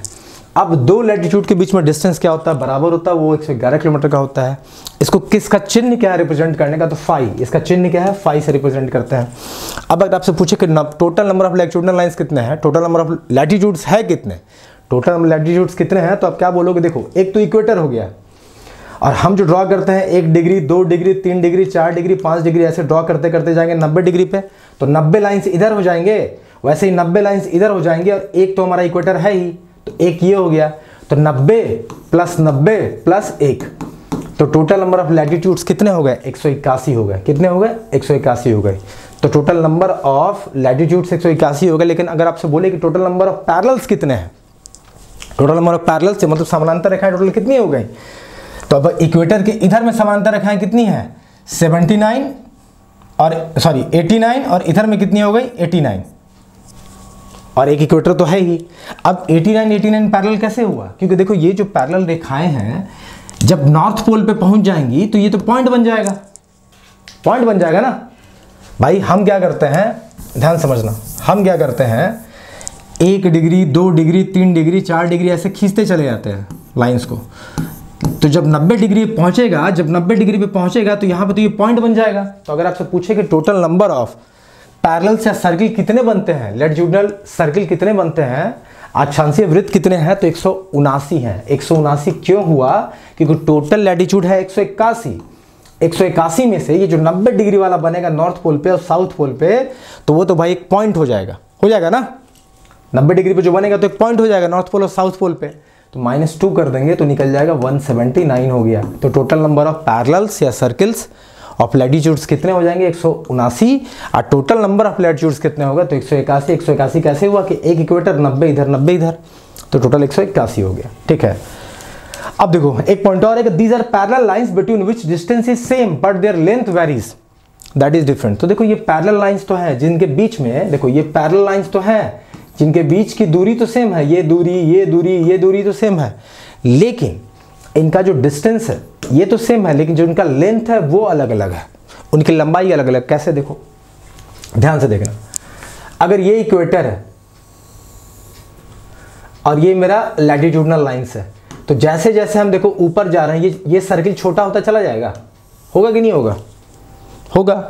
ठीक है, ये इसकी लंबाई कम होती जा रही है। देखो ये ज़्यादा लंबा था, यहाँ से यहाँ तक ये ज़्यादा लंबा था, अब यहाँ वाला थोड़ा कम लंबा है, तो इसीलिए इसकी लंबाई जो है इन सारे लैटिट्यूडनल लाइंस जो जितने भी अक्षांशीय रेखाएं हैं इनका जो लंबाई है वो डिफरेंट होता है, लेकिन इनके बीच की दूरी समान होती है। ठीक है, बस इतना ही समझ लेना है। चलिए आगे चलते हैं। अब हम बात कर रहे हैं कुछ महत्वपूर्ण लैटिट्यूडनल लाइंस की बात करेंगे, जिसमें हम सबसे पहले बात करेंगे इक्वेटर को या इक्वेटोरियल लाइंस को। तो मैंने बोला कि जो 0 डिग्री लैटिट्यूड के लाइंस होते हैं, 0 डिग्री जो लैटिट्यूड के अक्षांशीय रेखाएं हैं, इन्हीं को हमने कहा इक्वेटर। जैसा कि आप देख रहे हो पृथ्वी है, ये 0 डिग्री जो वाली जो लाइन है इसी को हमने कह दिया कि यही भाई हमारा इक्वेटर है। इक्वेटर को आप हिंदी में भूमध्य रेखा, विषुवत रेखा या शून्य रेखा भी कहते हो, क्योंकि शून्य से पास हुआ है, 0 डिग्री से पास हुआ है। अब इक्वेटर अर्थ को 2 हेमिस्फीयर में बांटता है। एक तो बांट दिया इधर वाले को, ऊपर वाले को नॉर्दर्न हेमिस्फीयर बोलते हो, नीचे वाले को आप साउदर्न हेमिस्फीयर बोलते हो, उत्तरी और दक्षिणी गोलार्ध। ठीक है, और ये जो लाइन इसी को आप इक्वेटोरियल लाइन भी कहते हो। ठीक है, अब देखो इसके बारे में एक पॉइंट है कि it is the only line which divide earth into 2 equal parts called great circle. तो ये एक ऐसा लाइन है जो अर्थ को 2 इक्वल भाग में बांटता है। बांट रहा है ना भाई, अगर ये पृथ्वी है और ये 0 डिग्री से पास किया है, तो आप देख रहे हो कि ये भी एक सेमी सर्किल बना रहा है, ये भी एक सेमी सर्किल बना रहा है। तो इक्वेटोरियल लाइन एक ऐसा लाइन है जो अर्थ को 2 इक्वल भागों में बांटता है, इसलिए इसे ग्रेट सर्किल या बृहद वृत्त भी कहते हैं। जब आपसे बोलेगा कि which is the great circle, तो 0 डिग्री लैटिट्यूड या इक्वेटोरियल लाइन या इक्वेटर को ही आप क्या बोलते हो? ग्रेट सर्किल ही बोलते हो। देखो अगर आप ध्यान से देखना, अगर आप 3D इमेज समझोगे, तो ये जो इक्वेटर है, ये ऐसे तो जाके काट रहा होगा, ऐसे ही काट रहा होगा ना। अगर आप इसका उस तरफ का इमेज भी देखते हो तो आपको ये एक सर्किल जैसा दिख रहा है ना। तो नॉर्मली इक्वेटर क्या होता है? अर्थ का सर्कमफेरेंस ही तो होता है। ठीक है, इसलिए लिखा है कि it is the only line which divide the earth into 2 equal part, इसलिए इसे ग्रेट सर्किल भी कहते हैं। इसकी लेंथ कितनी होगी? अब आपसे अगर पूछ ले कि इक्वेटर का लेंथ कितना है भाई, तो इक्वेटर का लेंथ मतलब क्या? अर्थ का सर्कमफेरेंस, मतलब अर्थ की पृथ्वी की परिधि जो होगी वही तो इसका लेंथ हो जाएगा ना। यही तो इक्वेटर है हमारा, तो अर्थ की जो परिधि होगी, सर्कमफेरेंस जो होगा, सर्किल में सर्कमफेरेंस किसको आप बोलते हो? इसी को तो बोलते हो सर्कमफेरेंस। ठीक है, तो भाई सर्किल के लिए तो सब सर्कमफेरेंस सेम है, चाहे ये लो चाहे ये लो। तो अर्थ का सर्कमफेरेंस जो पृथ्वी की परिधि होगी वही इक्वेटर का लेंथ होगा, दैट इज कितना है? 40,096 किलोमीटर। याद रखना। अब एक और क्वेश्चन आता है कि इक्वेटर जो होता है वो कितने देशों से पास करता है? तो भाई 13 कंट्रीज से पास करता है। ये भी एक पॉइंट आप लोग याद रखिएगा। ठीक है, इक्वेटर को ही बृहद वृत्त भी कहते हैं, ग्रेट सर्किल बोलते हैं। ठीक है, अब देखो, अब थोड़ा इसको और समझते हैं। अब Tropic of Cancer, Tropic of Capricorn को समझते हैं। देखो ये रहा हमारा अर्थ, ये रहा हमारा नॉर्थ पोल जिसको कि आप उत्तरी ध्रुव बोलते हो, ये रहा हमारा साउथ पोल जिसको कि आप दक्षिणी ध्रुव बोलते हो। मैंने पहले ही बताया था कि जो 23.5 डिग्री नॉर्थ लैटिट्यूड पे लाइंस होंगे, ये 23.5 डिग्री नॉर्थ, ये सब लैटिट्यूड की भी हम बात कर रहे हैं। तो जो 23.5 डिग्री नॉर्थ पे होगा उसको आप बोलते हो ट्रॉपिक ऑफ कैंसर यानी कर्क रेखा। जो 23.5 डिग्री साउथ पे होगा उसको आप बोलते हो ट्रॉपिक ऑफ कैप्रिकॉर्न यानी कि मकर रेखा। बीच वाले जो 0 डिग्री लैटिट्यूड पे होगा उसको आप भूमध्य रेखा, विषुवत रेखा भी बोलते हो या शून्य रेखा ही बोलते हो। अब जो 66.5 डिग्री नॉर्थ लैटिट्यूड पे होगा उसको आप बोलते हो आर्कटिक वृत्त। जो 66.5 डिग्री साउथ लैटिट्यूड पे होगा उसको आप बोलोगे अंटार्कटिक वृत्त। अब आप ध्यान से समझो, ये रहा हमारा इक्वेटोरियल लाइन, इसने बांटा नॉर्दर्न और साउदर्न हेमिस्फीयर में। ठीक है, तो ये इक्वेटोरियल लाइन जो हो गया 0 डिग्री लैटिट्यूड का हो गया। सीधा कर देता हूँ उसको यार। ये 0 डिग्री लैटिट्यूड का हो गया।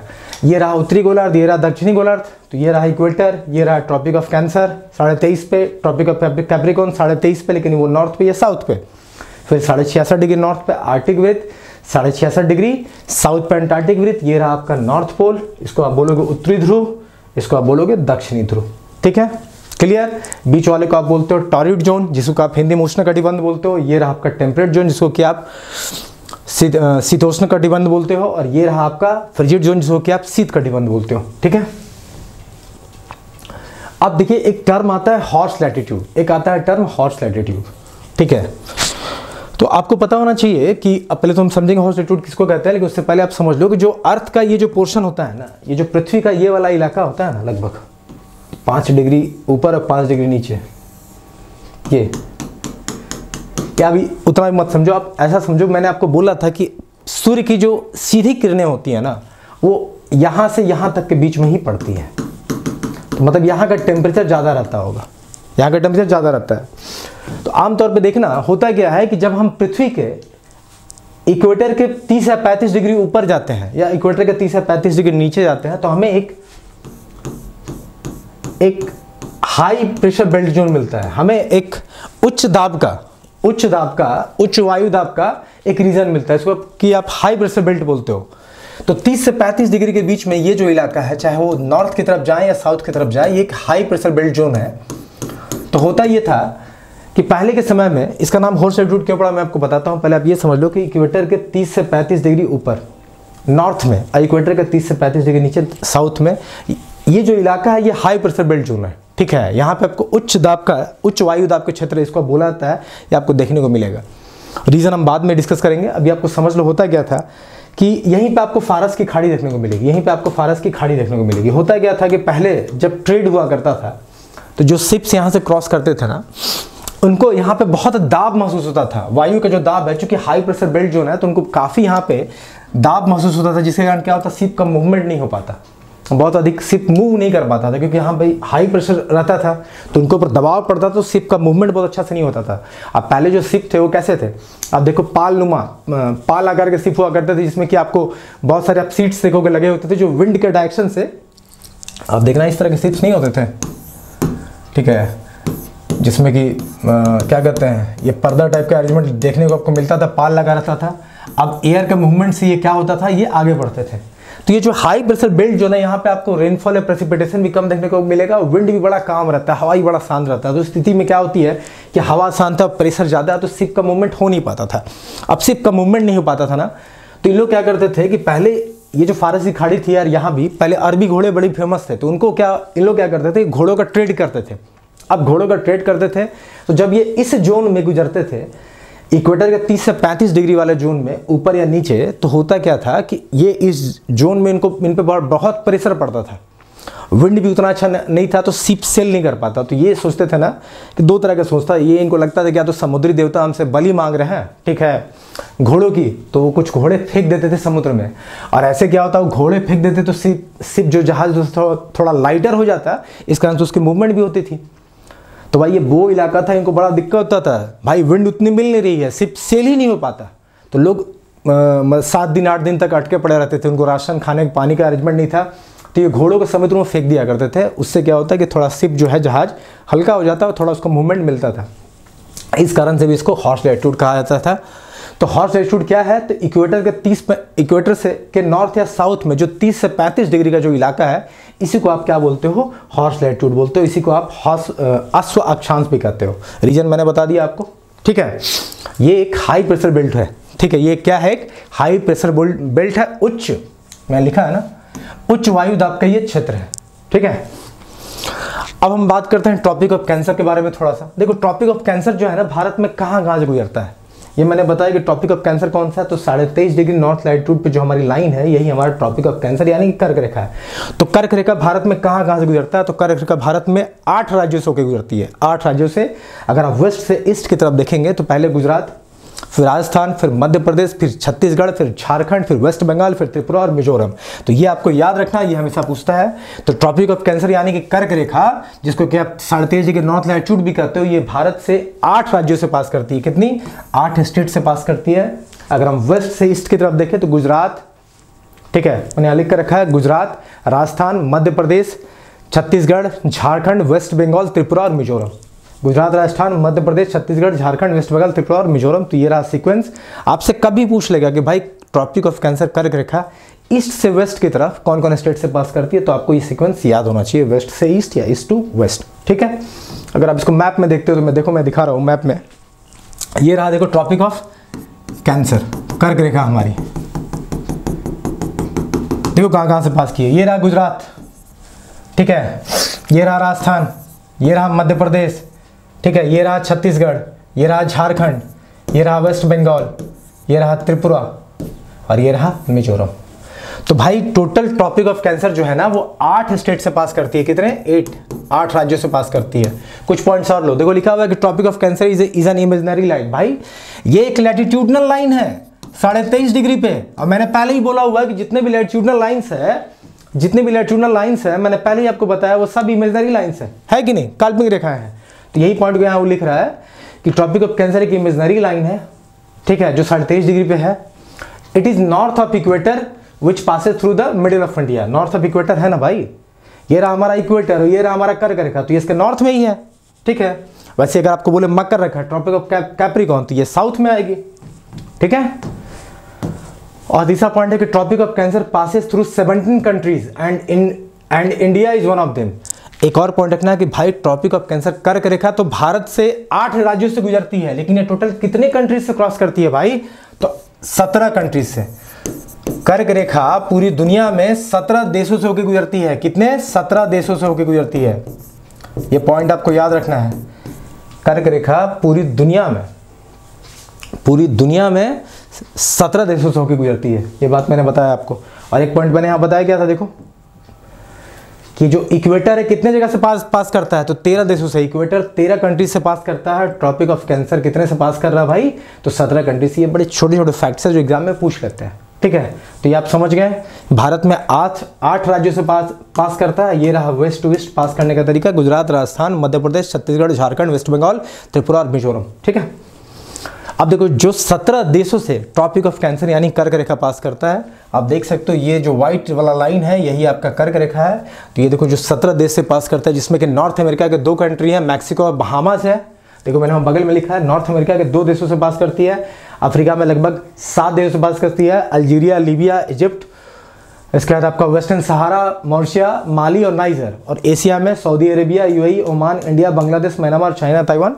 ये इतना इंपॉर्टेंट नहीं है याद रखना, बस आप इतना याद रखो कि ट्रॉपिक ऑफ कैंसर कर्क रेखा विश्व में 17 देशों से पास करती है। ठीक है, ये सब छोटे छोटे फैक्टर्स जो एग्जाम पूछ लिया था। अब हम लॉन्गिट्यूड की बात करेंगे।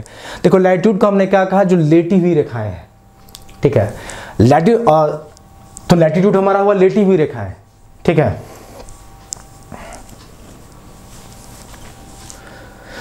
तो अब हम पढ़ने वाले हैं लॉन्गिट्यूड को। तो लॉन्गिट्यूड को हम पढ़ने से पहले हमने लैटिट्यूड को क्या कहा था, लैटिट्यूड को हमने लेमन भाषा में बोला था कि भाई जो लेटी हुई रेखाएं हैं वो लैटिट्यूड है। लॉन्गिट्यूड लंबी रेखाएं जो होंगी वो लॉन्गिट्यूड होगी। तो लॉन्गिट्यूड नॉर्मली आप किसको बोलते हो, अगर ये हमारा पृथ्वी है और ये रहा हमारा नॉर्थ पोल उत्तरी ध्रुव और ये रहा हमारा साउथ पोल दक्षिणी ध्रुव, तो जो यहाँ से यहाँ तक ये सारी लाइनों को जो कनेक्ट करती है, जो नॉर्थ पोल से साउथ पोल को कनेक्ट करेगी, इन सारी रेखाओं को ही हम बोलते हैं, क्या बोलते हैं, लॉन्गिट्यूड, मतलब देशांतर रेखाएं। इसको क्या बोलते हैं हम, देशांतर रेखाएं। तो ये भी एक इमेजिनरी लाइन से, ये भी आप समझ लो। तो वो सारी रेखाएं जो नॉर्थ पोल को साउथ पोल से कनेक्ट करती है, वही आपकी रेखाएं जो होती हैं वो क्या होती हैं, लॉन्गिट्यूड्स होती हैं या देशांतर रेखाएं होती हैं, या इसको आप लंबी रेखाएं बोल सकते हो। अब अगर हम लैटिट्यूड और लॉन्गिट्यूड को दोनों को एक जगह बनाएं तो ये लॉन्गिट्यूड हो गया और ये आपका लैटिट्यूड हो गया, ये आपका लैटिट्यूड हो गया। कोई दिक्कत नहीं। अब पॉइंट देखते हैं। तो मैंने पहला पॉइंट बता दिया कि लाइन ज्वाइनिंग, ये ज्वाइनिंग होगा, joining North Pole to South Pole, जो उत्तरी ध्रुव से दक्षिण ध्रुव को ज्वाइन करता है, उन सारे लाइन को आप बोलते हो लॉन्गिट्यूड यानी कि देशांतर रेखाएं बोलते हो। देशांतर रेखाओं का काम क्या है, used mainly for time management. अब यहां समझो, देखो लैटिट्यूड को हम क्यों स्टडी करते हैं, जब आपको किसी चीज का लोकेशन जानना होगा ना, जब आपको लोकेशन जानना होगा तो उसके लिए आपको लैटिट्यूड इंपॉर्टेंट होगा। अगर आप किसी भी क्या कहते हैं स्थिति या अवस्थिति बोलते हो लोकेशन को हिंदी में ना, तो जब आपको किसी का लोकेशन जानना होगा तो आप लैटिट्यूड की मदद लेते हो। लेकिन जहां आपको टाइम मैनेजमेंट करना होता है, टाइम कैलकुलेट करना होता है, वहां आप क्या करते हो, लॉन्गिट्यूड की मदद लेते हो। तो लैटिट्यूड हो गया लोकेशन के लिए और लॉन्गिट्यूड जो हो गया वो आपको टाइम मैनेजमेंट के लिए यूज किया जाता है। किसके लिए? टाइम मैनेजमेंट के लिए। टाइम मैनेजमेंट के लिए लॉन्गिट्यूड को आप यूज करते हो। तो याद रखना कि लैटिट्यूड हम लोकेशन के लिए यूज करते हैं। अब भाई किसी भी इंसान का लोकेशन बताना है तो आप उसका लैटिट्यूड भेज दो, उससे लोकेशन पता चल जाएगा, ठीक है। लेकिन आपको अगर टाइम बताना है, कहीं का भी टाइम मैनेजमेंट करना है, तो आप लॉन्गिट्यूड की मदद लेते हो। अच्छा देखो, अब longitude called also as line east and west of drawn to prime median line. अब देखो समझना है इसको, प्राइम मेडियन लाइन पहले थोड़ा समझाते हैं।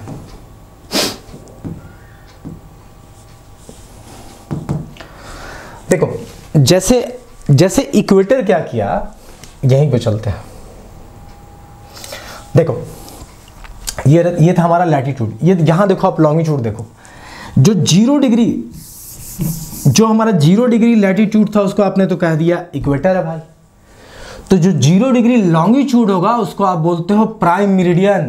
प्राइम मेरिडियन मतलब 0 डिग्री लैटिट्यूड, जो अक्षांशीय रेखाएं हैं उसको आपने कह दिया इक्वेटर।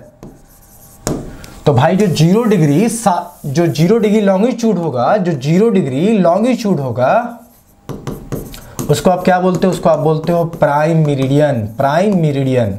अब प्राइम मेरिडियन को आप हिंदी में बोलते हो प्रधान यमयोत्तर। क्या बोलते हो? प्रधान यमयोत्तर। यमयोत्तर, ठीक है। अब जैसे इक्वेटर अर्थ को बांटा नॉर्दर्न हेमिस्फीयर और साउदर्न हेमिस्फीयर, उत्तरी और दक्षिणी गोलार्ध में, वैसे ही यहां देखो, यहां हमारा प्राइम मेरिडियन कौन है? हमारा यहां हमारा प्राइम मेरिडियन ये है, ये हमारा प्राइम मेरिडियन ये है, 0 डिग्री लॉन्गिट्यूड ये है, ठीक है। तो जैसे हमारा इक्वेटर नॉर्दर्न और साउदर्न हेमिस्फीयर में बांटा, ये रहा नॉर्थ और ये रहा साउथ, उत्तरी और दक्षिणी गोलार्ध में, वैसे ही प्राइम मेरिडियन बांटता है ईस्टर्न हेमिस्फीयर और वेस्टर्न हेमिस्फीयर में। तो प्राइम मेरिडियन कैसे बांटेगा अर्थ को? पूर्वी गोलार्ध और पश्चिमी गोलार्ध में, जैसे इक्वेटर ने बांटा उत्तरी और दक्षिणी गोलार्ध में। अब आप देख रहे हो यहाँ 180 डिग्री क्यों लिखा हुआ है? सर बार बार 0 डिग्री बोल रहा है। तो भाई जब आप किसी भी सर्किल को ध्यान से देखो, इधर का जो 0 डिग्री होगा उधर का 180 होगा ना, इधर का जो 0 डिग्री होगा उधर का 180 होगा। जैसे मैं आपको समझाता हूं, ये देखो, ये एक एप्पल, अगर आप इसको समझ पा रहे हो और तो समझ लो, ये जो 0 डिग्री होगा, इधर का जो 0 डिग्री होगा इधर का 180 होगा, क्योंकि यही तो है, ये 0 डिग्री जो होगा उधर का 180 होगा ना। तो बस वही चीज है, सेम आप उसको समझ सकते हो, ठीक है। अब आइए चलते हैं अगला पॉइंट पे। अगला पॉइंट हमारा क्या था लॉन्गिट्यूड का, कि अब देखो क्या है, longitude called also as east line, line east and west of drawn to prime meridian lines. तो देखो अगर हम अर्थ को मान ले कि ये हमारा अर्थ है, ये अर्थ है, ये हमारा अर्थ है और ये हमारा 0 डिग्री लॉन्गिट्यूड है, ठीक है। अगर इसी को आप बोलते हो prime meridian, PM prime meridian, तो ये बांटा ईस्टर्न हेमिस्फीयर में और वेस्टर्न हेमिस्फीयर में। तो जो इसके इधर का लाइन हो गया ईस्ट लाइन हो गया, और जो इधर का लाइन हो गई वेस्ट लाइन हो गया। ये पूर्व रेखाएं हो गई, पश्चिमी रेखाएं हो गई। अच्छा, ये वर्टिकल लाइंस है, ये ऊर्ध्वाधर रेखाएं हैं, आप देख सकते हो वर्टिकल लाइंस है, इसलिए इसको लैटिट्यूड को आप, ये आपके लैटिट्यूडनल लाइंस थे, इसको आप क्षैतिज रेखाएं बोलते थे क्योंकि ये हॉरिजॉन्टल था। लेकिन ये जो आपका लॉन्गिट्यूड है इसको आप वर्टिकल लाइंस बोलते हो। वर्टिकल लाइंस बोलते हो क्यों? क्योंकि ये वर्टिकल है, तो आप इसको हॉरिजॉन्टल बोले, इसको वर्टिकल बोले, इसको हिंदी में क्षैतिज रेखाएं इसको बोले, और इसको ऊर्ध्वाधर रेखाएं बोले, ठीक है। अब आगे देखो, these lines divides earth into 2 equal parts, तो all lines are great circle. देखो लैटिट्यूड के केस में क्या हुआ था, लैटिट्यूड केस में ये जो इक्वेटर था, लैटिट्यूड के केस में क्या हुआ था, सिर्फ एक इक्वेटर ही था जो अर्थ को 2 इक्वल भाग में बांट रहा था। लेकिन अगर आप लॉन्गिट्यूड के केस में देखोगे, लॉन्गिट्यूड मतलब देशांतर रेखाओं के केस में देखोगे, तो हर एक देशांतर रेखा जो है ना अर्थ को 2 इक्वल पार्ट में बांट रही है। ध्यान से देखो, अगर मेरा अर्थ है, ये एक रेखा इधर से उधर तक काटा, तो ये 2 पार्ट में बांट दिया। अब हम दूसरे को लेते हैं, कोई भी लॉन्गिट्यूडनल लाइंस को लोगे ना, इसको लो, इसको लो, इसको लो, इसको लो, हर रेखा, हर एक लाइन जो है ना अर्थ को 2 इक्वल पार्ट में बांटती है, 2 इक्वल पार्ट में। तो हर लॉन्गिट्यूडनल लाइंस, हर देशांतर रेखाएं एक वृहत सर्किल बनाती है, ग्रेट सर्किल बनाती है, लेकिन हर लैटिट्यूडनल लाइंस वृहत सर्किल नहीं बनाती है। तो लैटिट्यूड के केस में एक ही लैटिट्यूड है 0 डिग्री लैटिट्यूड, जो कि एक ग्रेट सर्किल बनाती है, लेकिन लॉन्गिट्यूड केस में हर लाइंस जो है वो ग्रेट सर्किल बनाती है, ठीक है। ये पॉइंट था, मैंने समझा दिया आपको। अब बोला कि the prime meridian and the equator intersect each other in Atlantic Ocean at null island in the gulf of Guinea at 90 degree. अब देखो ये कहाँ, ध्यान देना, ये रहा हमारा अर्थ, ये रहा हमारा इक्वेटर और ये रहा हमारा प्राइम मेरिडियन। ये रहा मान लो इक्वेटर, इसलिए इससे रिप्रेजेंट कर दी, ये रहा हमारा इक्वेटर और ये रहा हमारा प्राइम मेरिडियन। तो भाई कहीं ना कहीं ये प्राइम मेरिडियन और इक्वेटर मतलब कि विषुवत रेखा और प्रधान विषुवत रेखा कहाँ अपने आप को काटते हैं, ये भी एक इंपॉर्टेंट क्वेश्चन है कि प्राइम मेरिडियन और इक्वेटर अपने आप को काटते हैं नल आइलैंड पे, जो कि अटलांटिक ओशन में है, किसके पास, in the gulf of Guinea. ठीक है, तो prime meridian and equator intersect each other in Atlantic Ocean at null Island. ठीक है, नल आइलैंड इसको है, नाम याद रखना, जो कहाँ है, इन द गल्फ ऑफ गाइना। कितने डिग्री पे काटते हैं, तो 90 डिग्री पे काटते हैं। ठीक है, तो गिनी की खाड़ी जो है आपकी वहां काटते हैं, जो कि अटलांटिक महासागर में है, और 90 डिग्री पे काटते हैं। और जो आइलैंड है, जो द्वीप है, उसको क्या नाम है, उसका नाम है नल द्वीप। तो प्राइम मेरिडियन और इक्वेटर अटलांटिक महासागर में गिनी की खाड़ी के पास नल द्वीप में 90 डिग्री पे आपस में काटते हैं। अब these are not parallel lines. अब ध्यान देना, जैसे लैटिट्यूडनल लाइन्स जितने हैं, जितने भी लैटिट्यूडनल लाइन्स है, यहां पे देखो आप, एक पॉइंट है कि जितने भी लैटिट्यूडनल लाइन्स है वो पैरेलल लाइन है इक्वेटर के। देखो ये पैरेलल है ना, ये रहा हमारा इक्वेटर, इसके पैरेलल लाइन्स है। लेकिन प्राइम मेरिडियन के पैरेलल ये जितने भी लॉन्गिट्यूडनल लाइन्स होते हैं, ये लाइन आपस में पैरेलल नहीं होते हैं। आप देख सकते हो डायग्राम में, यहां देखो, अगर ये अर्थ है और ये हमारे लॉन्गिट्यूडनल लाइन्स है, तो क्या आपस में पैरेलल दिख रहे हैं? नहीं है, ये पैरेलल नहीं है आपस में, ये पैरेलल नहीं है। लेकिन जो भी लॉन्गिट्यूडनल लाइन्स है ये पैरेलल नहीं है, लेकिन जो लैटिट्यूडनल लाइन्स है ये सब आपस में पैरेलल होते हैं। तो अक्षांशीय रेखाएं आपस में समानांतर होती हैं, लेकिन जो आपकी देशांतर रेखाएं होती है वो आपस में पैरेलल नहीं होती हैं। ये बात भी आपको याद रखना, यही पॉइंट यहाँ बता रहा था। ठीक है, कि भाई ये पैरेलल लाइन्स नहीं है। अगला पॉइंट बोल रहा है कि maximum distance between two longitudinal lines is at equator, that is 111 kilometre. Minimum distance between them is at pole 90 degree. ध्यान देना, ये रहा हमारा अर्थ। ये बोल रहा है कि जो हमारा, ये देखो हमारा 0 डिग्री मेरिडियन हो गया प्राइम मेरिडियन, और ये रहा हमारा लॉन्गिट्यूडनल लाइन्स। अभी हम हमको समझा रहे, ये पॉइंट बोल क्या रहा है, ये बोल रहा दो लॉन्गिट्यूडनल लाइन्स के बीच में मैक्सिमम दूरी जो होगी वो 111 किलोमीटर की होगी, और मिनिमम दूरी जो होगी वो कितनी होगी, 0 किलोमीटर की होगी या 0 होगी। क्यों, देखो अगर ये और ये लाइन को लेते हैं, ये दो देशांतर रेखाएं को लिए, तो इसमें मैं पहले मुझे इक्वेटर भी ड्रॉ करना होता। मान लो ये रहा हमारा इक्वेटर, ये रहा हमारा इक्वेटर, और ये रहा हमारा पोल, ये रहा पोल। अब देखो, अगर हम दो लॉन्गिट्यूडनल लाइंस को देखते हैं तो इसके बीच में सबसे ज्यादा दूरी आपको नहीं लग रही कि यहां है, और सबसे कम दूरी कहां है, यहां है। ये दोनों लाइन आगे जाके, ये दोनों लाइन आगे जाके यहां सट जाती है इक्वेटर पे। तो यहां पे इक्वेटर पे जो ये दोनों लाइन है, इसकी दूरी कितनी हो गई, 0 हो गई। तो दो लॉन्गिट्यूडनल लाइंस आप देख रहे हो कि इक्वेटर पे जाके कन्वर्ज करती जाती हैं। ये कन्वर्ज ऐसे करती जाएंगे तो भाई पोल पर जाकर ये दोनों लॉन्गिट्यूडनल लाइंस सट जाती है, इसलिए पोल पे इसकी दूरी 0 हो जाती है। तो दो लॉन्गिट्यूडनल लाइंस के बीच में मैक्सिमम दूरी आपको देखने को मिलेगी इक्वेटर पे, जो कि यहां देख रहे हैं आप, और ये दूरी भी बराबर होगी 111 किलोमीटर की। और सबसे कम दूरी कहां होगी, पोल पे, क्योंकि सब लॉन्गिट्यूडनल लाइंस देखो, सब लॉन्गिट्यूडनल लाइंस तो जाके भाई वहां मिल ही जा रहा है, यहाँ मिल जा रहा है, तो इनके बीच में दूरी क्या होगी, 0 हो जाएगी। ठीक है, आई होप ये पॉइंट आपको समझ में आया होगा। ये देख रहे हो ना कि भाई अगर आप दो लॉन्गिट्यूडनल लाइंस को देखते हो ना, तो देखना यहाँ से दूरी जो है, इनके बीच का डिस्टेंस घटते आ रहा, ये जाके यहाँ 0 हो जाता है। ठीक है, घट रहा है ना ये धीरे धीरे। यहाँ भी देखो, इसमें जो आपका डिस्टेंस है घटते घटते यहाँ जाके 0 हो गए, दोनों मिल गए यहाँ जाके। अब देखो लिखा है कि these lines are not parallel but their length remain same. अब ये क्या बोलना चाह रहा है कि भाई ये जो लाइन है लॉन्गिट्यूडनल लाइन्स, ये जो लॉन्गिट्यूडनल लाइन्स है, ये लाइन्स पैरेलल नहीं है, लेकिन इनका लेंथ सेम है। इनका लेंथ सेम है, कैसे देखो, दिखा रहा हूं। देखो ये लाइन पैरेलल तो दिख नहीं रहा है आपके, लेकिन लेंथ सेम है। क्यों भाई, नॉर्थ से साउथ पोल की ये जो दूरी है, ये जो दूरी है, ये जो दूरी है, सब दूरी बराबर है।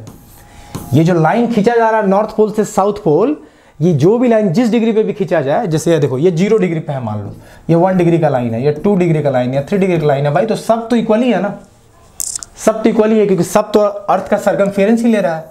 सब तो अर्थ का सर्कमफेरेंस ही ले रहा है, तो भाई इनका लेंथ सेम है लेकिन इनके बीच की दूरी घटती बढ़ती रहती है और ये लाइन आपस में पैरेलल समानांतर नहीं है, यही लिखा है। ठीक है, ये छोड़ दो, इसका पॉइंट नहीं था, लैटिट्यूड का पॉइंट था। ठीक है, इसको छोड़ दो। अब देखो नेक्स्ट, देखो these lines divides earth into eastern and western hemisphere. मैंने बता ही दिया कि भाई लॉन्गिट्यूडनल लाइन्स जो होता है अर्थ को बांटता है पूर्वी गोलार्ध और पश्चिमी गोलार्ध में। ये नॉर्थ पोल, ये साउथ पोल, तो जो भी 0 डिग्री लॉन्गिट्यूड, ये जिसको आप प्राइम मेरिडियन भी बोलते हो, PM भी बोलते हो, अर्थ को बांटता है ईस्टर्न हेमिस्फीयर और वेस्टर्न, जिसको क्या बोलते हो, पूर्वी और पश्चिमी गोलार्ध। अब बोला कि these lines are drawn from north to south side और डायरेक्शन। भाई इसको नॉर्थ से साउथ ड्रॉ करते हैं। Total number of longitudinal lines कितने हैं? 360। अब बोल रहा है देखो total number of longitudinal lines, मतलब कि टोटल देशांतर रेखाओं की कुल संख्या कितनी है? 360 होगी। भाई एक सर्किल कितना एंगल सबटेंड करता है? सर्किल अपने सेंटर पे कितना एंगल बनाता है? 360 डिग्री। आपको पता होगा कि वृत्त जो है अपने सेंटर पे कितना एंगल बनाता है? अपने केंद्र पे, एक वृत्त जो अपने केंद्र पे कितना एंगल बनाता है? 360 डिग्री। तो भाई 360 की रेखाएं खींच ली जाएगी। ये रहा circle, 0 degree, 1 degree, 2 degree, 3 degree, 4 degree, ऐसे करते करते करते करते आप 360 को खींच लोगे। तो टोटल नंबर ऑफ देशांतर रेखाएं या लॉन्गिट्यूडनल लाइन्स कितनी होंगी? 360 होगी। ठीक है, अब बोला 180 degree east and west longitudinal lines are same which is considered as International Date Line. ये पॉइंट समझना, अच्छे समझना, मैं बता रहा हूं। ये बोला है कि 180 degree east and west longitude lines जो होते हैं इसी को हम इंटरनेशनल डेट लाइन बोलते हैं। अगर ये मेरा अर्थ है, ध्यान देना, अगर ये मेरा अर्थ है